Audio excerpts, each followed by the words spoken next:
It's not even been about belts for me. It's not been about legacies. It's not been about anything apart from punching a face right in on the night. That's all it's ever been about.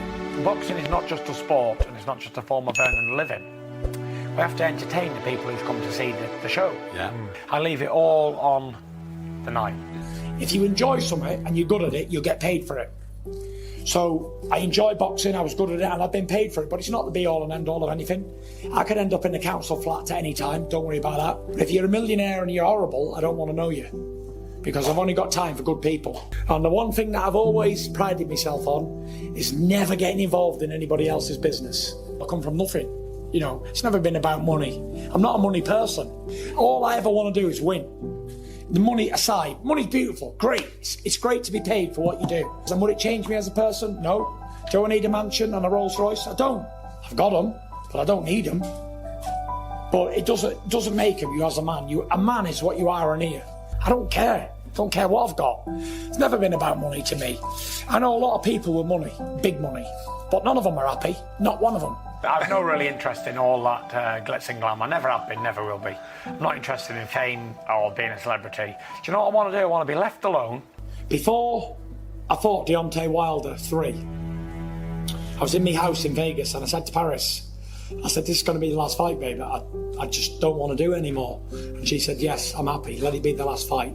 And you know, how much blood can you get out of a stone? I'd give everything to you guys. Put it on the line every single time. I was happy with that decision, and I get a call from Frank saying, you know, we can do a homecoming fight at Wembley. And I was like, you know, I said to Paris, I said, I've got to go one more time. I've give 20 years to boxing, amateur and professional. I've had my brains knocked out. I've been put down, I've been dropped, I've been cut. I've had tough fights, I've had draws, I've had wins, I've boxed all over the world. I've done more promotion, more interviews than anybody. I go above and beyond to promote these shows that I fight on. For me, it's my job that I do, and I get paid to do it, so I'm there to enjoy it, take the show in and put on a show. It's a show, isn't it? It's show business. Without the fans, without live sports, we had a good test of it in coronavirus. We had no live sport going on, no football every week to look forward to check the results, to watch the games, no live boxing events. It was shockingly. I went to some professional boxing that Frank Warren put on, with no fans, and I could hear all the judges talking to each other. What the fuck is this going on? There has to be fireworks, and there has to be an event to watch, and people have got to want to go there to watch it. And the ring walks and things that I do, some of them have been legendary. So it's to have a little vision. I have a massive vision being such a small child, and to go on and achieve that vision. I'm one of the rare few of people who actually live their childhood dream as an adult and get paid to do it. So doing a good old job, really. I like keeping in shape, I like working out. Spent a lot of time on the road. I've been away a long time. I've fulfilled everything I've ever wanted to fulfill. I'm going to retire as the only second heavyweight in history after Rocky Marciano to retire undefeated. 2-time Ring Magazine heavyweight champion of the world.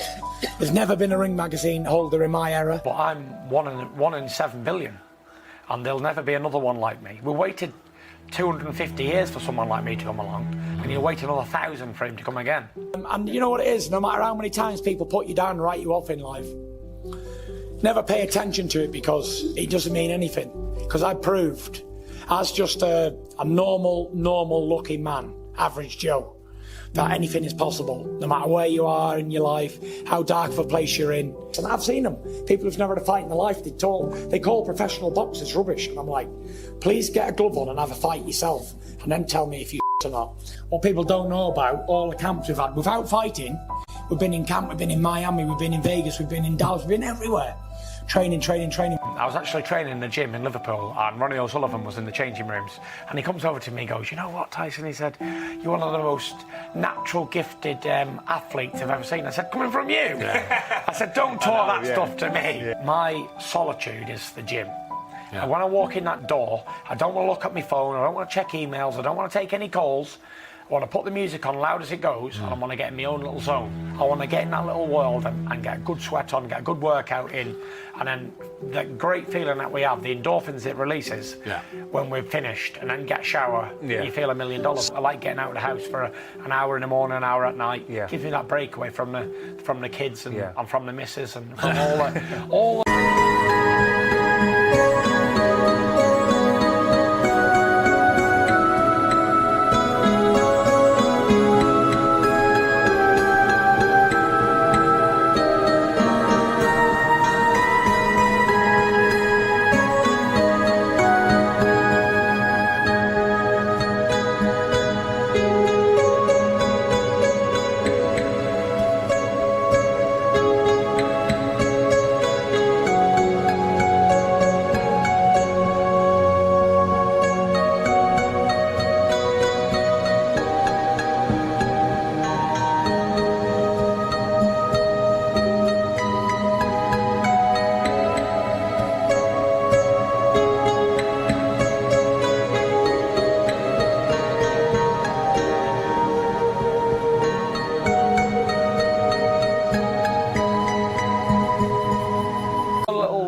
problems that we have. I train hard, I dedicate, I eat well, I do the best I can. And if I go in there and get beat, then it's on me. And I don't want to come out and say, oh, well, if I would have trained a bit harder. You never can take anyone for granted or overlook anybody. Even the worstest bum in the world in boxing is capable of knocking you out cold. And in that last fight with Deontay Wilder, I got put down twice heavily in round 4. And that was even a new thing for me. I was like, wow, 2 times in 1 round? What we're going to do? We're going to get up and fight on. 30 years I've been watching boxing. I have never seen anybody get knocked out cold and get back up like I have. No. The ability, recovery powers that I have are a gift from God. It was going to be inevitable that I was going to be a boxer. I was named Tyson, surname Fury, almost like a cartoon character made-up name, superhero name.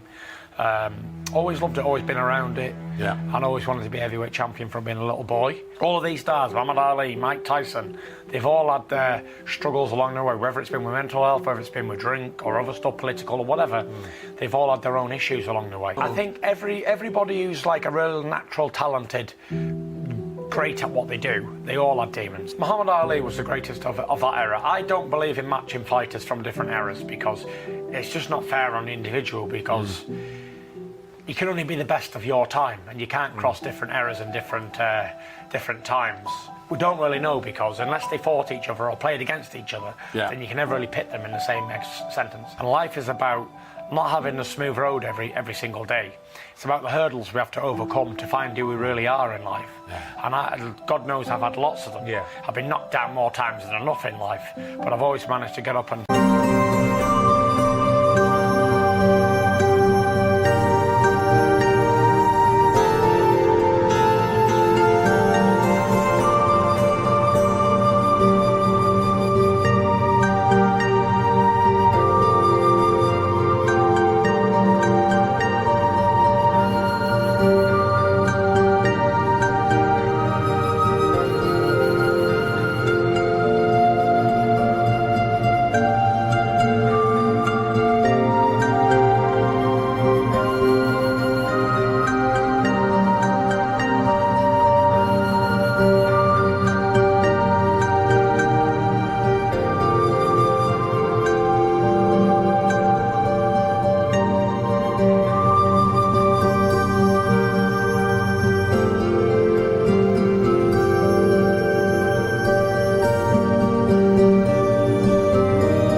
brush myself off and keep going. I've always had mental health struggle from being a little boy. I've had anxiety, and I recently got back in 2018 I was diagnosed with bipolar disorder, depression, all that sort of stuff. So I always knew it was there, but I never knew how to control it because I never had any education on it at all. If I did, then I wouldn't have had to go through all the things that I went through, and then I probably wouldn't have been who I am today. So I'm happy with that. I had to go through all them bad times to get out the other side and tell a story.